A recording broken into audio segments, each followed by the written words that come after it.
Take me home, country roads, to the place I belong, West Virginia. I can stop anytime. You gonna make me with your shotgun? Or your diglet? I got a diglet. Okay, let's do Preamble.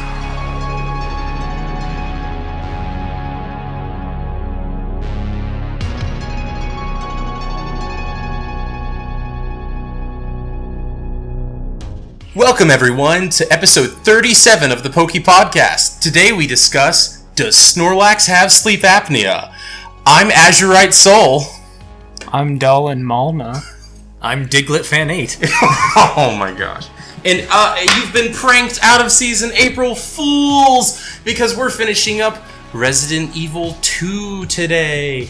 Whoa, who could have seen that? Only people that see the thumbnail or the title or have been paying any attention. Thanks, Mom, and your swim class. Okay, so, hey, you may have noticed something different about our audio and our timing. We're snappy quick, right? Yes. That's because we're all in person. Woo! Yeah! So that's awesome. Yeah, Austin came down, and you and I, Christian, live. See, that's the problem, is we can look at each other now, and the audience can't. So I'm gonna keep saying you. That's a problem. Anyway, Christian and I live near each other, and Austin came down to visit. So we're all in person. Wow, how will that affect our chemistry? Let's find out together. So first things first, I was gonna talk about our question of the day, which is, do you value game length or replayability more? That may tie into the theme of the episode. Austin, hit me with your thoughts. If we're talking about in general, Yeah. I would value replayability more, because as I finish a game holds more and more dear to me if years or even months or however long down the road I can pick it up, play it, and still have just as much fun. If I don't ever want to revisit it, with some exceptions, it's a lower tier game. Okay. Christian, what about you?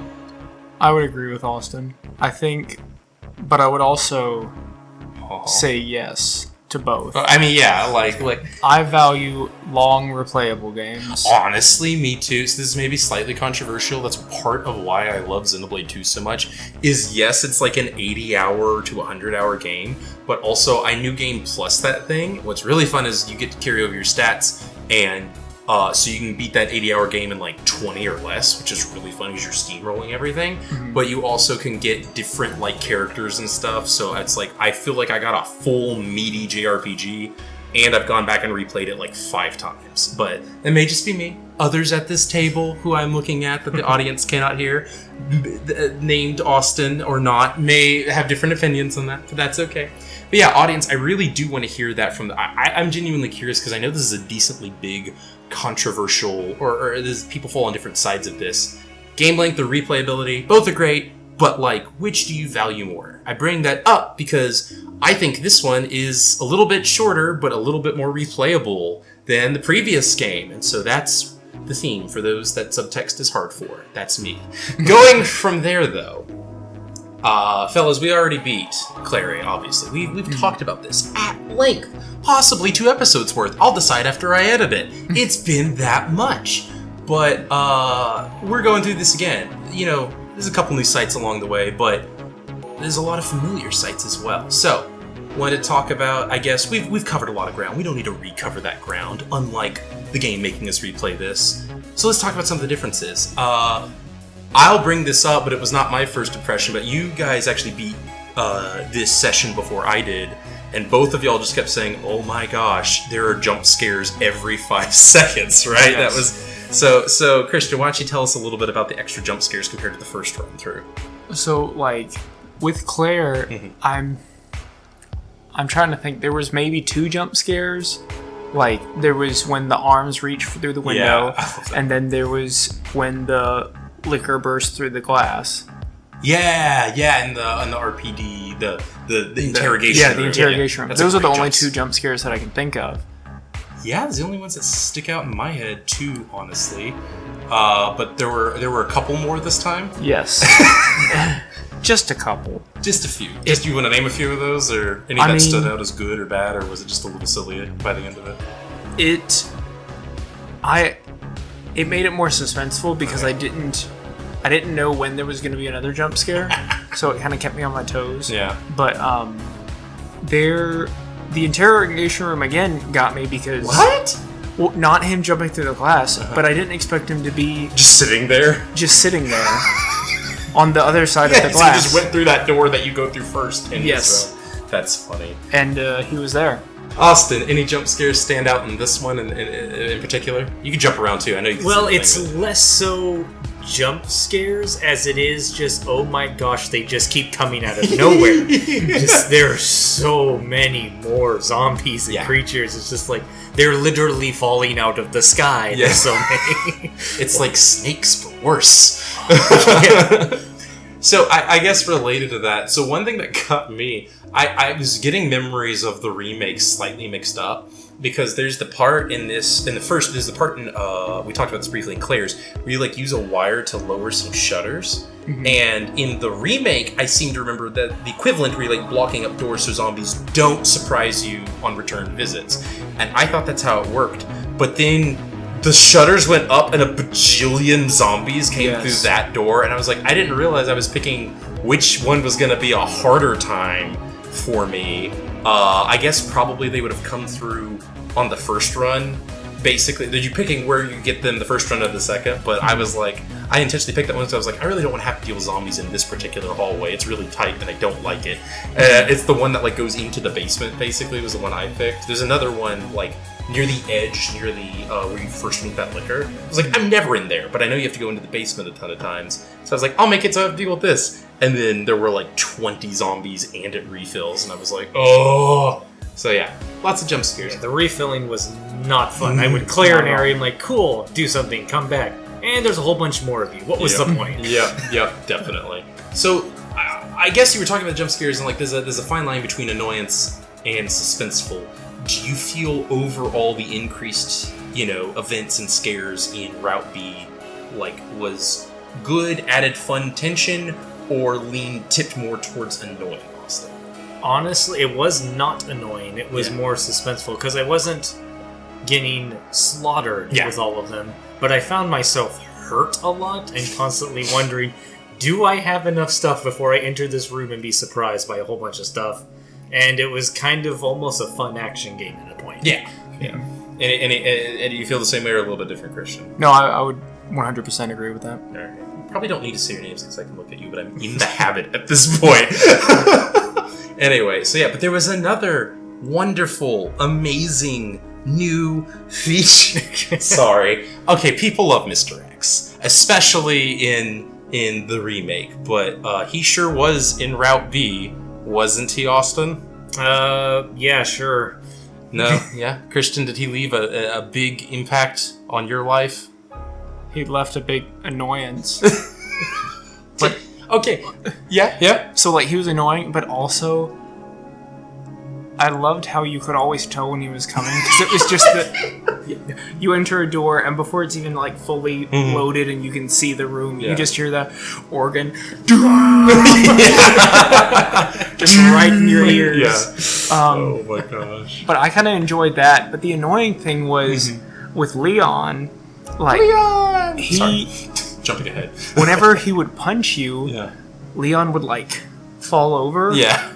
And then, like, he would punch you before you get back up again. Yeah, his punches don't... It happens on occasion. So if you run kind of straight at him instead of, like, at an angle, he'll sometimes, like, punch you and then kind of swat you after that. Exactly. But you and I both ran, Austin, at, like, an angle around him, so we could only get the side swipe before you get past him. My problem with Mr. X is, like, he is so ineffective, like, as... Like, did anyone... Apparently you took 2 hits. You hit 2 hit max. Did he ever seriously put you in threat of dying? Did he ever seriously scare you and make you like waste a lot of ammo? Or did you just basically run past him, get whacked a couple times, and then leave?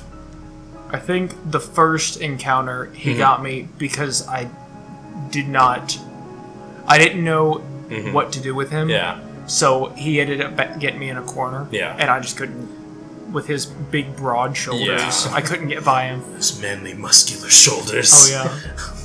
Yeah, Austin, you and I talked a little bit about this off, but like he frustrates me because I've talked about this before. This is why I like the liquors, is they have this fight or flight kind of response to them, and Mr. X is not that. There is no reason to ever engage with him in combat. It is always the correct choice to just run past him, take the hit or two, and leave, because his hits do less than a zombie bite. It is like... It tickles you. Yeah, like it is... For being so big and so imposing, he's like the enemy that I think does the least damage. I think he does less than a crow bite, I'm not kidding. So, like, and he shows up like 4 times. When I did a review and I recorded some footage on the main channel, not on the podcast part, I like added up how long he was on screen, and it was less than 2 minutes of my entire run. Like, he's such a non-entity. So, I feel like he's huge missed opportunity, which, foreshadowing, might get rectified in another game that's coming up soon. We'll talk about that then, though. I'm trying to remember. Yeah, I guess we should briefly go over... Like, Leon had a couple different areas. We kind of went over the main stuff that happened with Claire. Correct me if I'm wrong, the different story, obviously, where instead of dealing with Sherry and with Chief Irons, he's mostly dealing with this woman, Ada. Ooh, who could she be? Secret spy lady. We'll get to that. But, like, that aside, the only area that I remember being different was... he kind of goes to the prison-y area, like this jail cells. Yeah. Where I don't remember Claire going at all. And I don't remember what was her equivalent. What did she do? I don't remember. Oh well. Where did Claire go to? Claire, the underground sex torture dungeon. Was that her? That and then more. No, I guess Leon did go to the Chief Irons side room too. Very briefly, but yeah. Yeah, that was the room hallway where I walked in there as Leon, and I'm just walking through this hall. And I'm like, man, this would be an interesting place if Mr. X showed up. 20 seconds later. Oh, yeah, on cue. Okay, I forgot to talk about X. Did you get to the part where, like, you get to the end of the security cameras, and if you look at the security cameras, Mr. X is just walking down the hallway towards you? And he just I think I smashes did the see camera. that. Yeah, he smashed, smashed it. That's the one bit I like about it. Like, he's still a non-threat, but I actually think that's, like, a cute... Like, because I've played before and I've not done that. You just turn the corner and he's just standing there and whacks you in the head. And that actually is a bit of a jolt, but I kind of... It's the only time he's not... The organ doesn't instantly play when he... You turn the corner and then the organ happens, and I actually thought that was pretty good. But yeah, there's jail cells. They're a fine area. I don't know. I don't really have much to say about them. Friggin... What was that guy's name? Ben? Ben the reporter? I thought it was some Bill. dude. What? Was it Bill? I think it's Ben. Start with a B. I will... It's a dude. Future Dolan, edit in his name and give a dunce hat to a picture of whoever is wrong. Right here. I just said something to dude. Am I right regardless? No, well, yeah, I don't know. It's me or Christian. We're just gonna... Unless he's a woman, you're correct. I will put a happy hat on you now. Uh-oh. Oh, no! Christian with the dunce hat! Oh, my goodness. Okay, so yeah. There's one different area, and instead of playing as Sherry very briefly, you go to the same flipping area as Ada, which is mildly funnier in this order, because she has a gun. So it's like the area's like, oh, gotta dodge Sherry. It's just like bang, bang, bang. But yeah. Other big notable things, we touched on this briefly in the last one, but like we've just kind of foreshadowed it. It's time to go full in, talking about the zapping system, which is I always make a big joke deal out of it, because this was like what the game was advertised on. They're like, you know what our cool friggin' new feature is? The zapping system. This is revolutionary. It's gonna change everyone's life, and I am so utterly underwhelmed by it. This has sadly been a very negative podcast so far, but it's mostly because I actually really like Route A, and I like Route B, but most of the changes haven't wowed me. But yeah, the zapping system in this case is like... I want to know what y'all think the zapping system is before we get too much... I talked briefly about it, but what instances do you even remember or think were like an effect from the previous event, like the previous playthrough, Christian? Well, there's the windows. Yeah, we talked about that. There's that one. There's the picking up the SMG versus the larger backpack. Yes. And I mean, I guess technically the handprint. Yes. There might be others, but those are the 3 I can remember. I know like if you kill Marvin in Route A, he's not in Route B. The black cop at the beginning. Oh. Yeah, that guy. Who's there for 5 seconds, and he's like, Leon, go on without me. And then you come back to the room, and he's like, I'm a zombie now, and you shoot him. If you don't shoot him, he's still there as Claire. Okay. But we did the opposite order. What? Yeah. Oh, yes, sorry. Whatever. I had it backwards. If the first player kills him, the second player doesn't see him. And if you somehow got past the alligator without killing him, which I didn't even know was possible, he will show up in the second player's campaign. Yeah, I was surprised that I didn't see the alligator, and even though the same tube thing was still there, I thought. The Even tube though you couldn't thing interact wasn't with it. there on mine. I thought it looked like it was, but you just couldn't interact with it. So Yeah, I'm you thinking, couldn't I interact. guess I'm not fighting it. Yeah, no. I didn't even know you could get past it without killing it, but apparently you can. Or maybe you kill it and don't blow it up. I don't know. I don't even know that's possible, but it can show up. And the only other one you did interact with, which is you use the anti-BOW gas in the first route, Yeah. which makes all the enemies That was fun. poisonous, which is miserable. That's like the worst. But Yeah, that's the part of the game that I nearly died at. Because Yeah. I don't think I died at all throughout the entire run, but there were times where I was limping really bad, and it was... I shouldn't have, because of one stupid mistake that I made. Yeah. Is I got stuck in there and I got poisoned by him, and I'm sitting there thinking, I have no more blue herbs left, and I don't know where any are. You don't grab every blue herb and put it in the box in case you might need it later? No, because I didn't think I'd have a problem because of how I did for Claire A. I'm like, oh, there's not going to be a problem. Little did I know that the entire lab was crawling with them. Only if you did that. So I kept using healing item, and only towards the very end of the game did I look in my item box, and lo and behold, there was a blue herb there the whole time. I'm pretty sure there's a little box somewhere probably is. that is like unlimited blue herbs. Yeah. But And you don't even have to. It doesn't even use an item Yeah, slot. it You just just touch it, touch and it it's and- like you've been cured of poison. yes. That would have been nice if Yeah. I remembered where it was. Yeah, I think it's like right when you climb down the ladder, but I may be remembering that It wrong. was. No, it's not for sure. So there was. I think there was 2 because I think there was one in the whatever the room is with the cranks, and you see a net there. With That's the before you bridge. enter the lab. Yeah, when you're at the end of the factory, the sewers. There's Yes. that one, and Remember then that there's the yeah. one when you're There's going. one in the lab, isn't there? Yes, Is it in one of the rooms, like the living rooms? I think it's in the room that has like the the tentacle. Tentacles. Yeah, one of the living quarters, like where you use the BOW gas in the first place. So where I grabbed the flamethrower, and I just didn't Yes. look in the opposite side of the room where I was already poisoned when I was in there. Yeah. So yeah. So I was extra stupid. no, it's just if you don't know, you don't know. But yeah, there sure was that.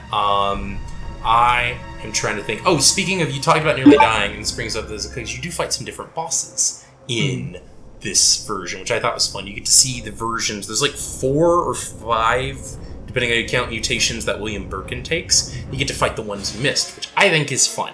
Yes. I do think that's cute. And I think it's Birkin 3 where he has 4 claw arms and is mostly black, but is still like bipedal.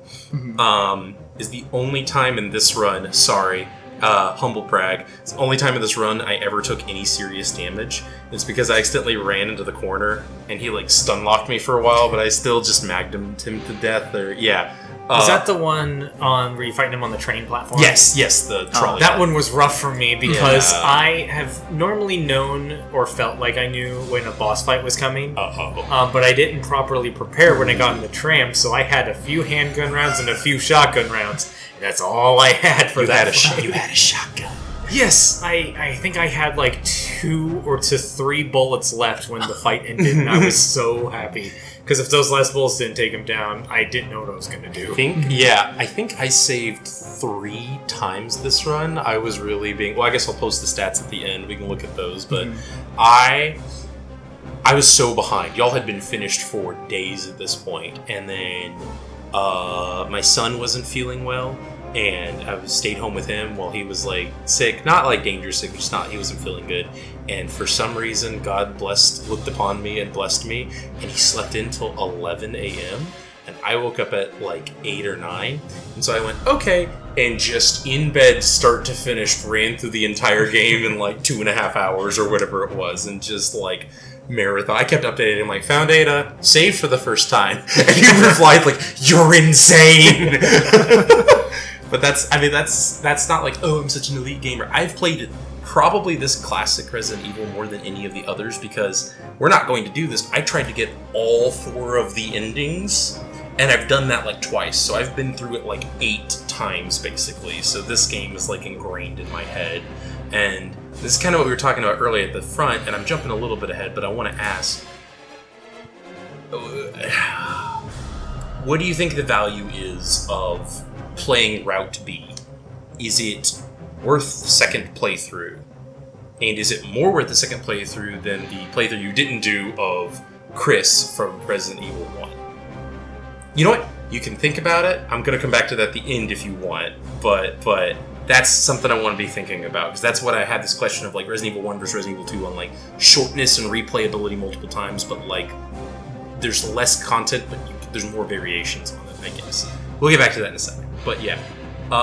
Before we dive into the story proper, did you have any other, like, weird instances of gameplay that caught you by surprise that was, like, I didn't highlight or anything? I think the weirdest thing I did was, while you're thinking, I forgot Leon had a lighter.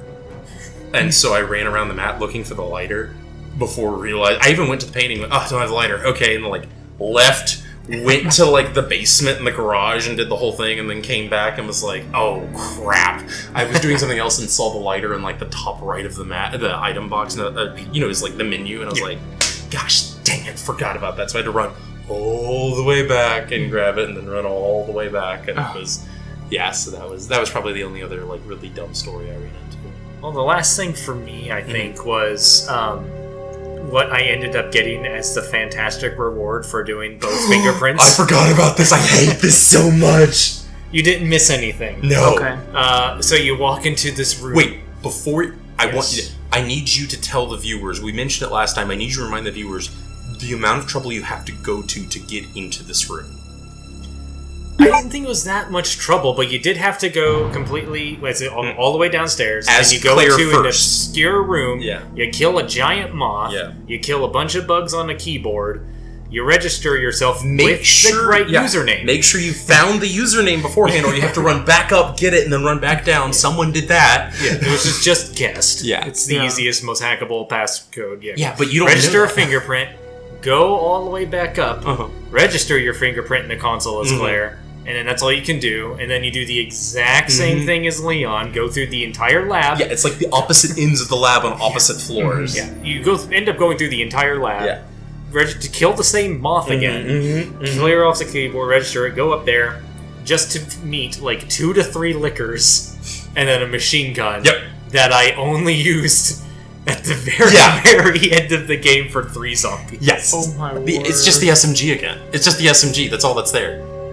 That's it. So if you already have the SMG, it's literally it's just the double ammo. pointless. If you have the SMG, it is instead an ammo clip for the SMG that just plugs in and brings it back up to 100%. That's it. You have to go through all that trouble to get that. It's so disappointing. I guess we'll get into it in a minute. I think I like Resident Evil 2 a lot, and I think I've appreciated it more on this rerun. I think I hate the zapping system with a passion.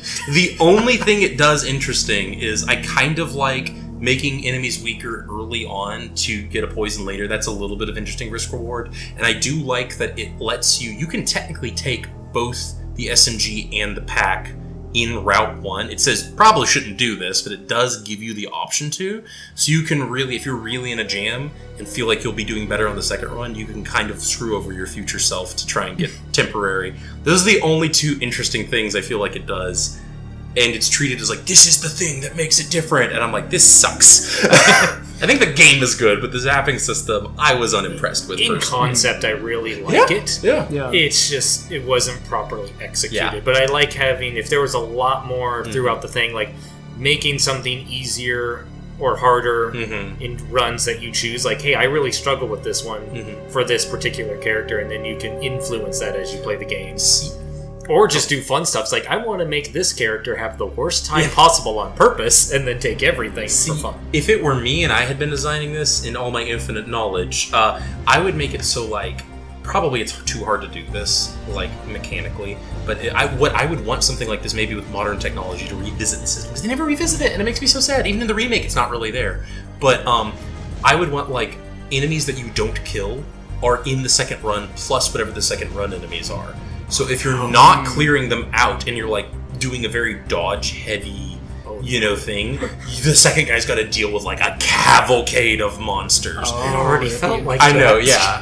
Yeah, but, like, I would love the option where if you did clear them all out, maybe the second run feels like less of a cavalcade of monsters or things like that. I don't know, just spitballing. But yeah, that's the zapping system. Again, it's been very harsh so far on the route to B. But, like, it's... I guess we'll get to that later, but I don't think it, like, ruins the game. It doesn't make it even worse, really. I just kind of had higher hopes for it than we got out of it. I had a better time.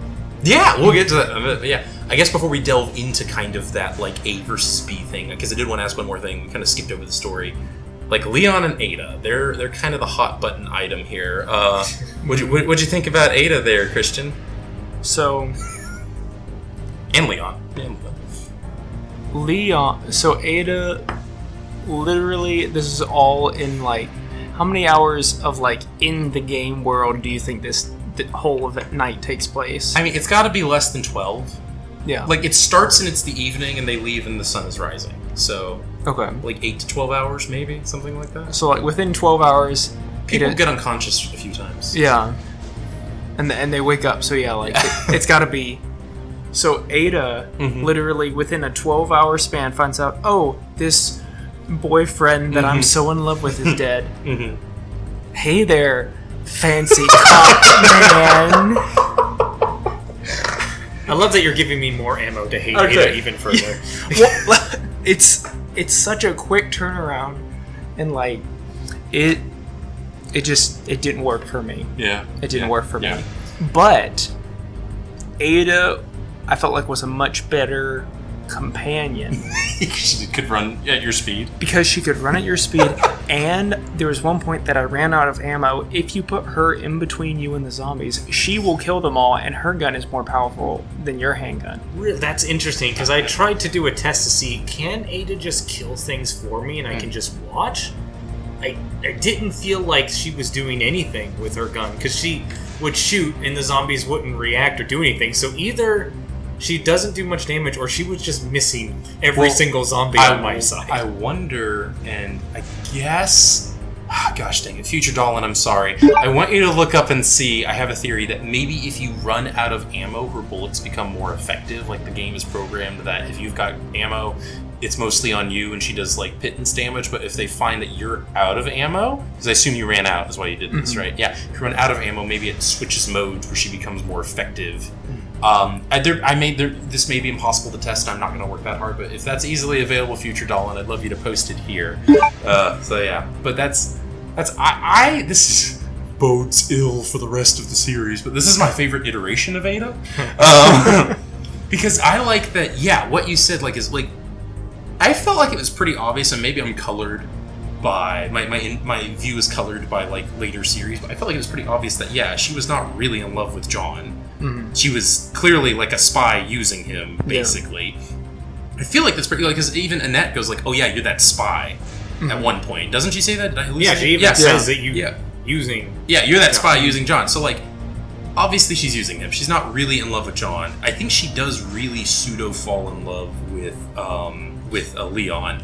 Like, she's got other priorities. I don't know. Love is maybe too strong a word, but, like, the reason I like her arc is, like, yeah, she's obviously playing, like, the cold femme fatale type, and she, like, is like, I don't have real emotions, I just use men, and Leon is, like, such a kind, loving golden retriever of a boy in this one, that she actually feels kind of bad, because when she says that line where she's like, oh, I can't even, like, feel anything, or something like that, it's clear that she's, like, trying to deny that she's starting to feel guilty and bad about basically using Leon, because he's such a great, kind guy. And I love the dynamic of, like, Leon just being so cool that, like, he's basically melting the heart of ice of this biatch. And so it's not that I like Ada as a person. Like, she's a terrible person, obviously. But I kind of like that Leon... I like the interplay of her and Leon, and that it makes Leon seem a lot cooler that his kindness, because he seems like a doofus in this game. Why won't anyone listen to me? But like, I like that they don't just paint him as a doofus, but rather like a guy that is so good-hearted that he can even melt that hardened spy. But you, Austin, as the #1 member of the Ada fan club, what about this portrayal of her in particular? I remember most notable scene with Ada was when Leon gets shot, and then she's like, "Oh no!" Anyway, and then just runs off and doesn't care. Spoilers for Remake 2. Yeah. She cared more about him in Remake 2 than she should have this one. bandaged him first or something. That She wasn't just abandoned. Well, she had a mission. So Ada is also so cold in that she throws a net over the rail, and then it's like, oh, she literally, her line is, "Oh well." Too bad. And then she keeps on going. She does try and reach down after her. The animation is her reaching down with her hand. But just a response of, and there's literally no Oh, well. emotion in the Yeah, voice. yeah. Oh well. Yeah, okay. Listen, I don't think she's a good person, but I think she's a good character. Mm-hmm. That's my position. Is I actually think she's a well-used character, because there's other portrayals of her later where I don't think she's necessarily a great character. Again, spoilers for the future. I'm not in love with her portrayal in the remake of 4. I don't. For a couple reasons. Well, yeah, there's a couple reasons, but like we'll get to that later and deal with that. But like, I don't know that her character serves a phenomenal purpose, or it's not utilized to the maximum that it could be in there. I think she's pitch perfect for the point that they're trying to make in this game. Mm-hmm. All that aside, though, yeah. I think Leon's great. I like this version of Leon. Every version of Leon is fantastic. Except He is for- the greatest. Except for CGI Movie 1. And Every game version of Leon is fantastic and flawless. When Oh, we haven't showed you the movies. We'll have to show them the movies at some point. That'll be a good time. Just watch parties. Oh man, we'll do that later. I really enjoyed this version of Leon, this version of Ada. I think they were great characters.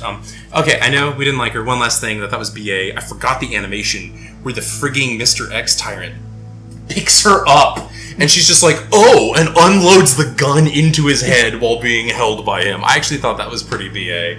That's one of the very few points for Ada. Yeah. But yeah. So that was. That one's there. Okay, moving on for that. Kind of what we hinted at earlier. I asked and I said to come back around to this. Is Leon B more fun than Claire A? What we did so far? Okay. You too? Overall, yes. Okay. But Mm-hmm. the one thing that did disappoint me is that basically all the puzzles are the exact same. Yeah. And like, you literally, like, if you know there was a puzzle item in this room, Mm-hmm. there's still going to be a puzzle item in that room the next playthrough. But like, why couldn't Claire see these plugs? Or like, Claire already put the gear there. Why does Leon have to? Like, so that's timeline issues. So, well, That's going to stick around for 2 remakes don't- slightly. Okay. I wouldn't worry about that. So the thing that bothers me less than I think this brings up a point we brought up one of the previous 2 times we talked. Wink. And the problem is there aren't puzzles. There are only key items, and there's not much of a game if you're not collecting key items. Yeah. The puzzles, big air quotes, are just like a vague excuse to lock a key item mostly. Mm-hmm. I feel like if there had been real puzzles, it might have hurt worse, but there really aren't. Maybe part of the reason they did this, they knew we were going to reuse them a ton, so maybe that's why. But I would have liked different, unique puzzles would have been the solution. Or some kind of variation to the puzzle. Yeah. Okay. 2 things I didn't care for that were pretty good was, repeating puzzles, and I thought Mr. X was lame. The one time he's used, I think, pseudo-effectively is when you do that little Jack, Queen, King to get the gear puzzle, and he just bursts through the door at the end, and then you walk around him, and he bursts through the other one. You thought you could escape. Yeah. That was... I kind of expected the first burst through, but the second one got me. My hands were sweating. Yeah. I was waiting for the inevitable Mr. X punching through a wall. Mm-hmm. I didn't expect it twice. I knew it was going to happen once. That was the one time, because we complained a lot about both of those things. There was one time where they hit both, I think, pretty much the nail on the head. So there's that. But so we agree, Leon B, more fun. So I feel the same way. I think it's just more. I feel like it's not even that Leon's better or Claire is better or even that the B scenario is better. I think these games inherently get more fun the more you replay them a little bit in a row, or at least with recent memory. Because I hate to say this already, we've talked about what is survival horror. Coming back to this, I don't think this isn't survival horror. We kind of all agreed last time this is still survival horror by most all of our separate definitions. But we are leaning way heavier into the action side of it, and I feel like this. We'll talk about overall quality later, and I'll tell you which I value more. So stay tuned. But I think Resident Evil 1 is a better horror game, even though the atmosphere isn't great. But like, it does better at kind of slow tension management. But I think Resident Evil 2 is a better arcade game with lots of tension due to like the constant enemies. So I think 1 has more of that creeping horror where it's like, crap, I'm low on stuff, I don't know where to go, you know, I'm lost in this big mansion. I think that does better. And I think 2 is better at like, crap, 3 liquors, basically. It does better at keeping your health low till the next item box, but it's very rare. Even when you were poisoned, didn't know a thing. This round B, we never really ran out of healing items, right? There was always, other than your poisons. No, I think I was doing better on healing in B than I did in A overall. Yeah. Funny enough, because I felt like I was hurt more. Yeah. But I guess I just either found more or I used them more effectively in this one. But it was... I do really like the more action-focused side of thing with the survival horror art. I guess cover art is how I will phrase that metaphor. Yeah, a nice packaging, survival horror. Yeah. I love that style. So, if I wasn't looking into the future, I'd agree, because I've had more fun with 2 than I did 1 this time. Looking into the future, I think 1 perfects both, and manages to be... 1 remake, I should say. Perfects both, where it actually is a genuinely scary tension-building game, but then transitions into a fun arcade game. Whereas I feel like 1 has a little bit too much clunk to ever become like a super fun arcade game. It's still fun, but it never hits the arcadey highs of 2. And I feel like 2 is a little bit frustrating in the sense that it's not at its most fun until you're replaying it. The first playthrough is fun, but it's only once you know where the stuff is and can treat it like an arcade game and less like a survival horror game that I think it really hits its stride. Spoilers, I think Remake of 1 does both pitch perfect, and we'll get to that. Remake 1 is great. It's phenomenal. Controversial opinion. The most popular classic game in the series is my favorite, and Austin's too, I guess, so far, but yeah. Of the classics. Of the classic ones, yeah. But yeah, all that to say, so yeah. I guess the second question, which I think we've already kind of hinted at, but let's go over it, is easier or harder? B than A? Yeah, is this run easier than the last run? Well, I'll say this while you're thinking. Yeah, for me, because I saved 3 times and beat it in 2.5 hours in one sitting. So yeah, it was... Once you've got it fresh in your mind, I feel like it's much more of a cinch. I agree with you. I think even if it's not, quote, easier, just having more of a knowledge of, well, I already did these... That it makes it easier because, like, I already did these puzzles. I know where I need to go to get these items. That made it a lot easier, and it made it easier to swerve and know about liquors. I was gonna say, you mentioned to me, you're like, the game changes entirely when you understand how the liquors work. Basically, what about you guys? I say it was objectively harder, but I was significantly more prepared to deal with the harder content and handled it a lot better than round 1. Because round 1, it was less stuff overall to kill me, but I was still figuring out how to not be killed by said things. And then in round 2, it's like, okay, I know how to deal with these, but there's significantally more. So by that nature of there being a lot more of the threats, it's harder, but I handled it better. Yeah, I think fun.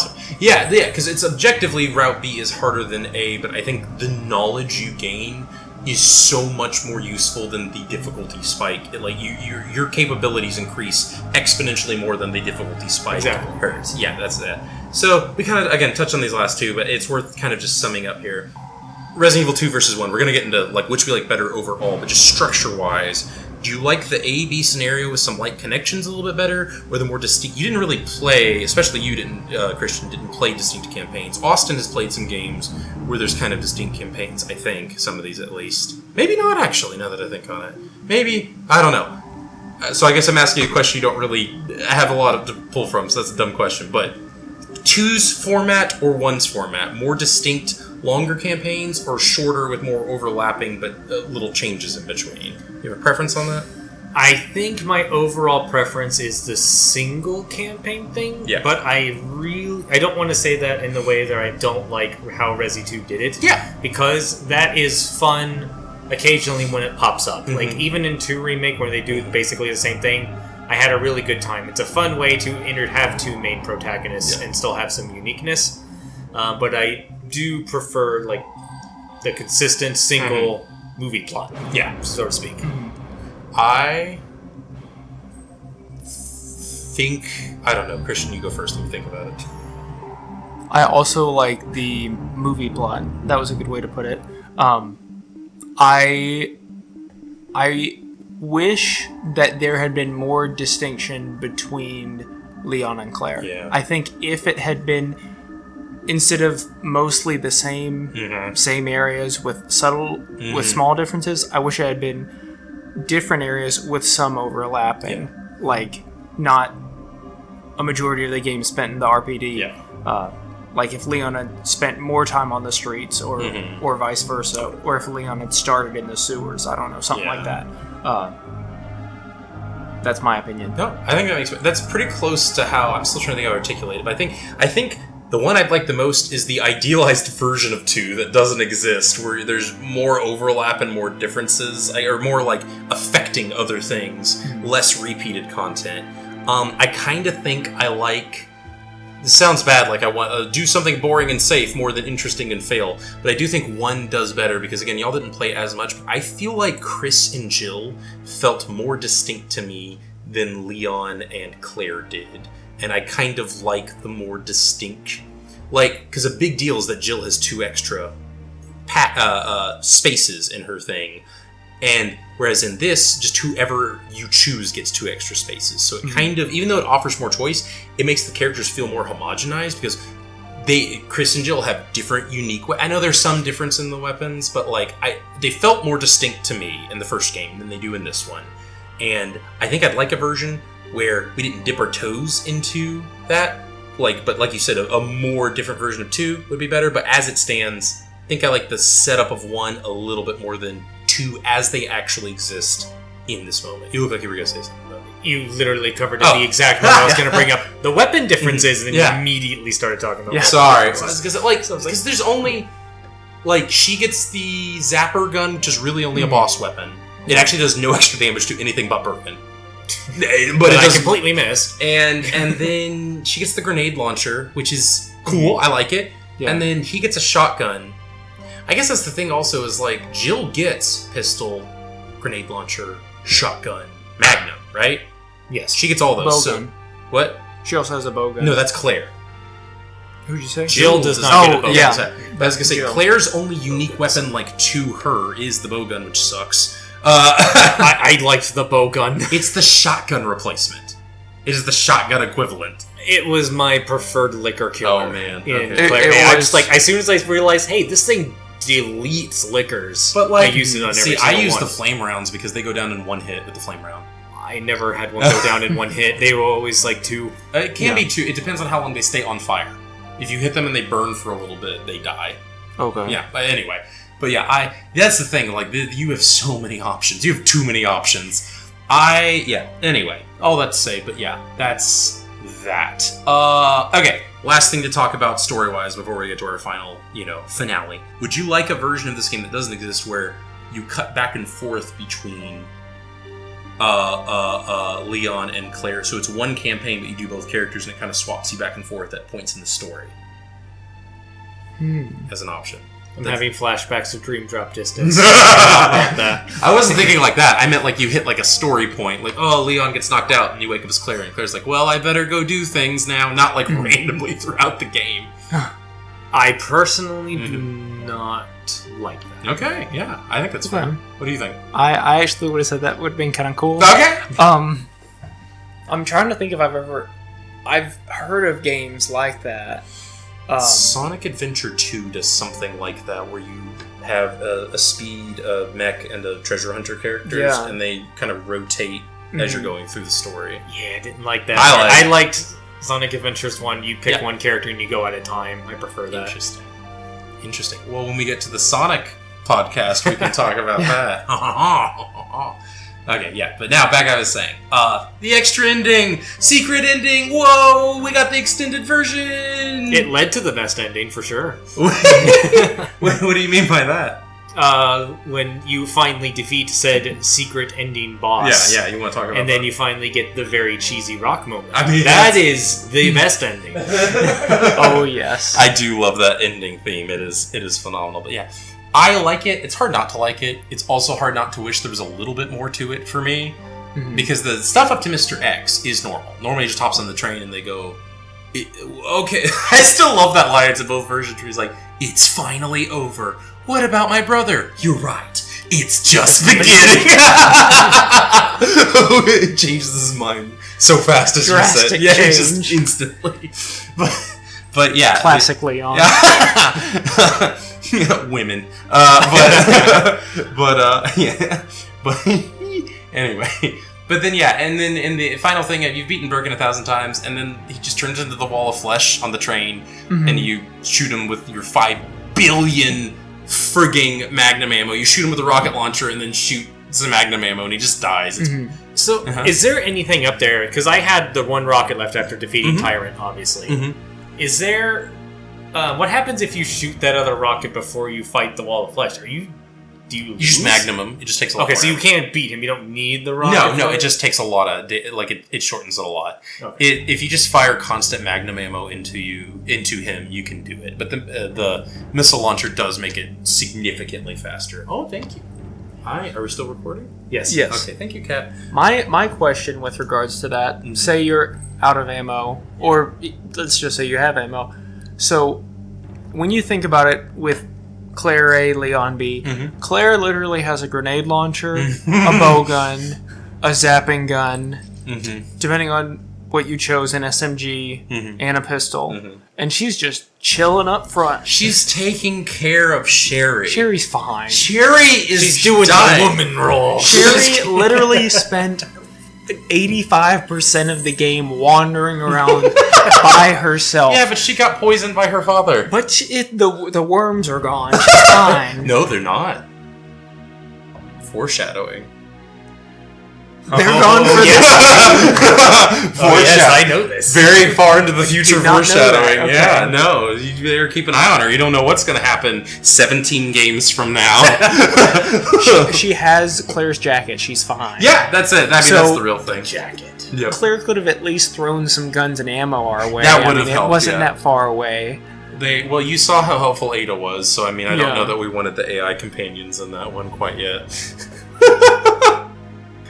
I like your idea. It probably would have genuinely... I know you're half joking, but like, it actually would have been interesting to see your companion, the other character, come and like, I don't know, fire some pistol shots at it at least. That probably would have been cool. Yeah. Yeah, I'll give you... That's a good point, honestly. But it's hard not... Like, could it have been better? Yes. Like, an actual boss fight might have been interesting at this point, and not a wall of flesh. But also, like, it's hard not to like it, I feel like. Like, I don't think it makes the game worse. Oh, no. This is a fun little event. Yeah, it's a fun little extra. I think it's cute. I like it. So yeah, like much of Resident Evil 2, I think that does kind of sum up how I feel about this game as we're leading into that final bit. It's not as cool as it could have been, and I can envision the cooler version very easily in my head. But if I take a step back from that, it's hard for me not to go, it's still pretty darn cool. It's hard for... I can think about all the time what it wasn't, but what it was pretty fun. I had more fun with this now than I really thought I would. And in that case, I will... Oh yeah, I'll just mention briefly. There's extra modes. We didn't do them. They're neat. I think it's added gameplay content. It's fun. There's little arcade modes where you play as Hunk and go... You get limited ammo and healing items and like get from one side of the map to the other. Try not to die. You get like 5 minutes or something. And Hunk is awesome. Yeah. Maybe. I don't know. Maybe. He's a cool dude. He hasn't done anything yet. He just is kind of standing in the background for 30 years or however long the series has been around. He's been doing stuff in the background, kind of. He's kind of like grabbing all this stuff and extracting Canonically, it is... Kicking more butt than some of the main characters do in a shorter time. That is true. We'll deal... Specifically, he does get like the G virus samples like for people for Umbrella, because the whole thing was Umbrella was trying to like grab those things and they weren't able to. Hunk's the only guy, like the Umbrella guy, that survives, and he basically grabs some G-Virus samples and runs out of the city. Gets out by himself. Yeah. And then there's a joke mode which you didn't get to. If you beat like Hunk like very well, you play as a block of tofu that has only a knife doing the same arcade run. No, a sentient block of tofu. I will have footage up here. Okay, his name is Tofu Survivor. Is that literally his name? Yes. Mr. Tofu or Tofu. Yeah, that's the joke I'm was... pretty sure it's in the remake as well. Oh, it is. So the reason they did that was they had, like, before you model characters and they're testing things, they just had, like, a gray cylinder or block just as a placeholder, you know, as they're testing gameplay mechanics. Yeah. And someone was like, that sure looks like a big hunk of tofu. Someone at the office said that, and they said, what if we did that? And so they added the Tofu Survivor mode, which is obviously non-canonical. He's just a wiggling block of tofu that runs around. He has nothing but a knife, and you have to, like, yeah. I think that has to be canonical.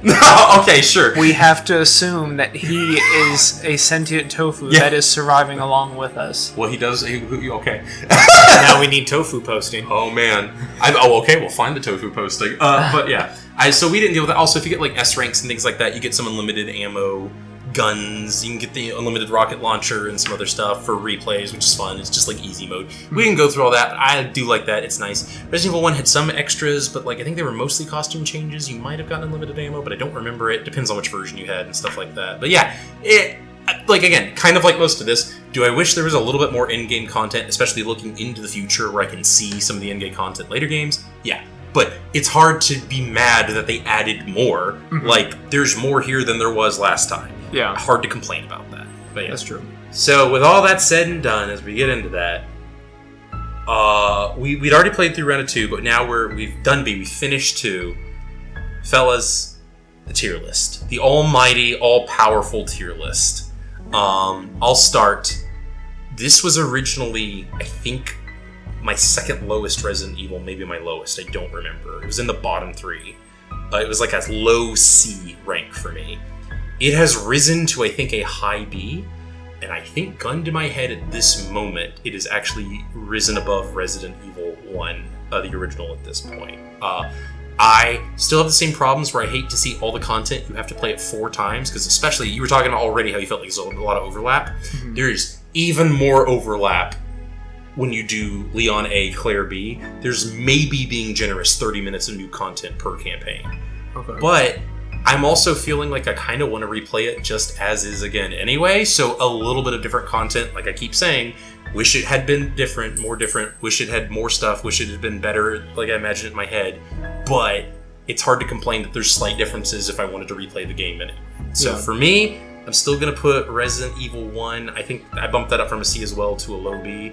And this one, Resident Evil 2, is a high B for me. Where are you at, Christian, with these? I can't remember what I put Resident Evil 1. Well, what's it at now? It's not where you remember. It's where you feel like it is now. It's allowed to change. Austin started yellow up here, and it's gone down. Every time I ask him, it lowers us. It lowers the rank. So where would you feel like Resident Evil 1 is right now?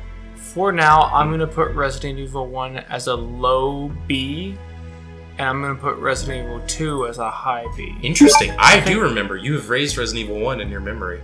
Okay. Resident Evil 1 has... You said it was a C minus, and that it got a pass, but you're worried. You know it can do better. Or maybe it was a C plus. It was a C something. I think I did C plus. I think I have more of an appreciation for it just because I have a better understanding of the controls now. Yeah. I feel like if I played it again right now, it would go better. Yeah, that's fair.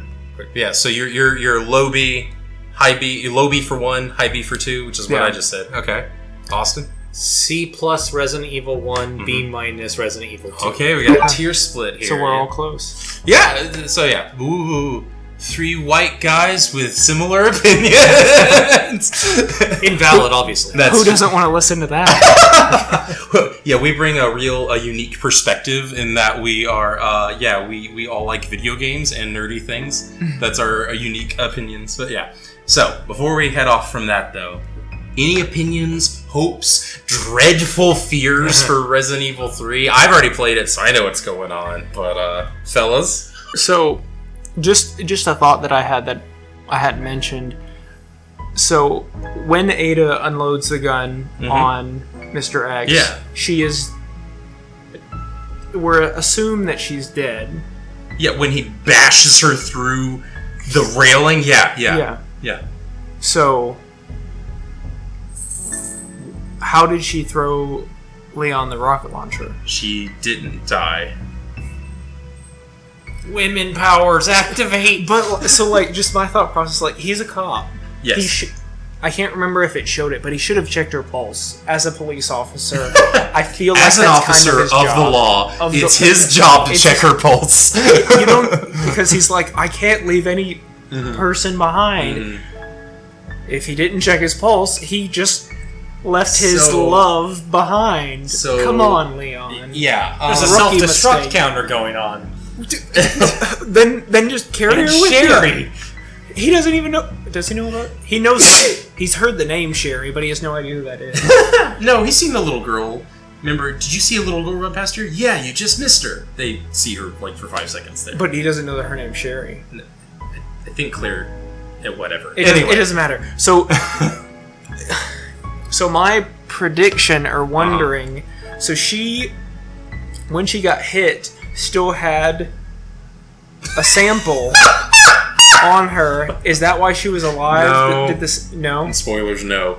Okay, so the real reason is...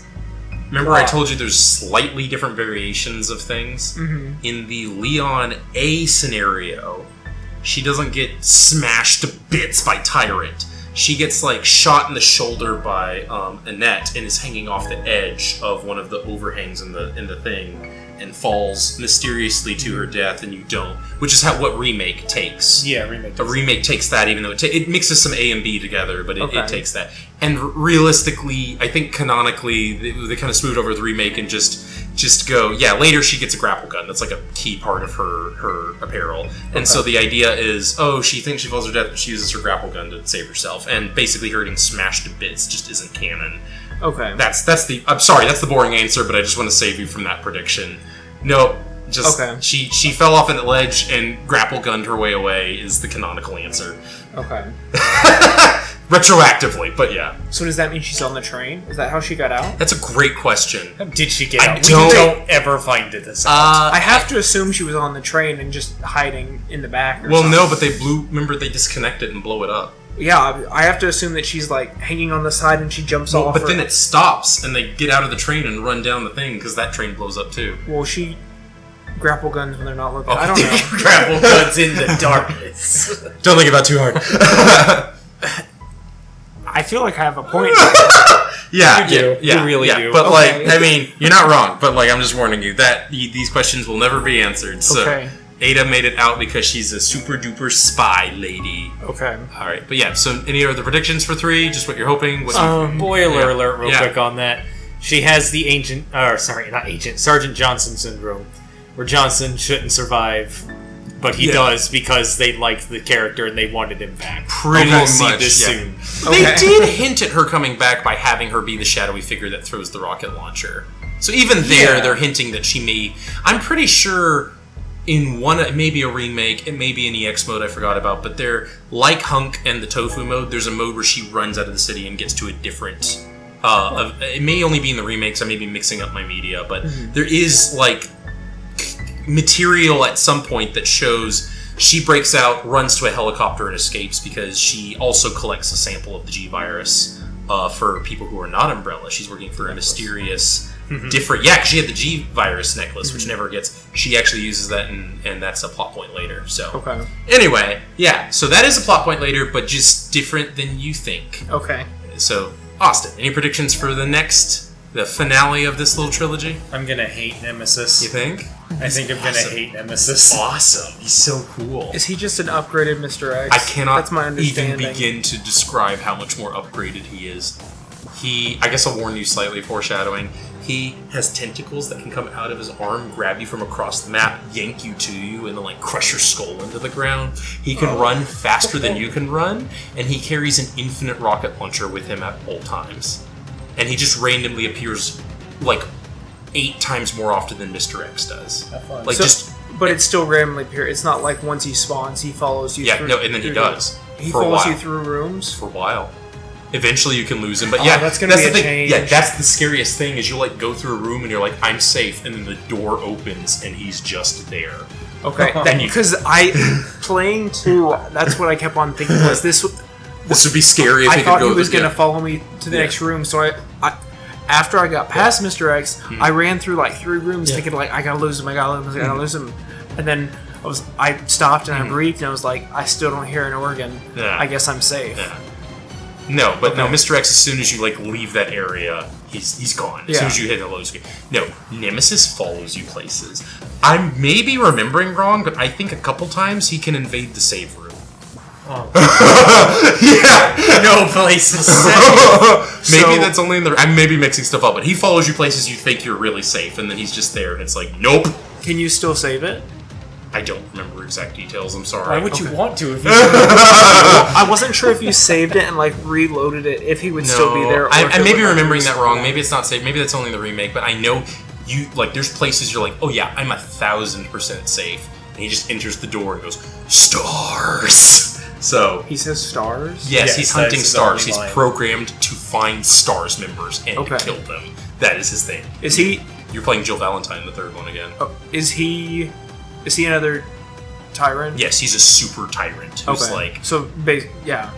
Yeah, but he's got a rocket launcher, tentacles that can grab you from across places, and he hunts you the entire day. He is the only boss with one other exception. You just fight him again and again and again in different forms as he keeps relentlessly hunting you. Okay. Yeah, I'm pumped. Does he wear a trench coat too? Yes. Okay. Kinda. It's like It's not as cool. It's cooler.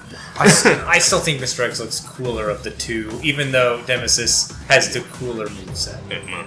So I do have a question. Yeah. And I saw this. I was trying to look up trivia, and you guys can tell me if this was just a fan thing or if this later is canon. That the reason they wear trench coats is that delays the mutation. Yes. Okay, and that's why when he comes out of the lava, he's like the full Yes. monster because the trench coat burned away. The trench coat is basically like containment material that keeps them from mutating. Because that's the problem that all these monsters have is they keep mutating into different forms. And to keep them, and the more monstrous they get, the harder they are to control. And so they want them to, even though they may be the weaker form, they want to still control them, and so they try and keep them from mutating. Okay. Yeah. It's fun. I'm excited. This is going to be the hardest. This one's the hardest. It's not even close. Oh man. This one's going to kick. This kicks my butt. This Okay. game. Yeah. Based on what If it you're kicks saying, your butt, we're screwed. Yeah. Psyched. my prediction is that it's going to take me at least 12 hours. No. I don't know how long the game is, but from what you're telling me with this guy, Yeah, this guy. I'm predicting 12 hours of gameplay. You can run away from him a lot of the times. It's just, if you kill him, you get rare items and ammo and special tools. Okay, I'm gonna do another spoiler alert for 3 remake. He's not nearly as bad. No, in 3 Remake, he goes He's a down in a joke. single hit. Really? Yes. And he's just done. One grenade died. Once you kill him, he doesn't come back. No, Well, he comes back, but like the chase immediately ends. He doesn't get back up yeah. like Okay. Mr. X would. No, this guy... He's just like, you throw one little pebble at him pretty much, and then he's like, I'm done. I will see you later. He's a non-entity. But yeah, no, he's really tough in this one. He's the toughest. There's a reason he's remembered so fondly, and it's because he is easily, I think even you will say, when you play it, the toughest, most resilient Resident Evil enemy in the entire series to date. Yeah, so you got that to look forward to. It'll be fun. And I assume very, very difficult to kill, so you'll probably use all of your ammo. Oh to yeah, kill him. oh yeah. Like if he goes down, you'll have like 2 bullets and be at critical health, and then have to wander back to an item box to try and use any of the stuff. But he drops. Okay. He drops stuff. It'll be fun. We get to see him to get there. Here we go. Yeah! Alright, fellas. I think that's it. I think this has been the most successful podcast yet. Woo! Yay! Woohoo, tofu. Alright. I've been Azurite Soul. I have been Dolan Molna. And I have been Diglett Fan 8. There you go. Signing off. Woo! Nighty night. How? Where's the mouse? There it is.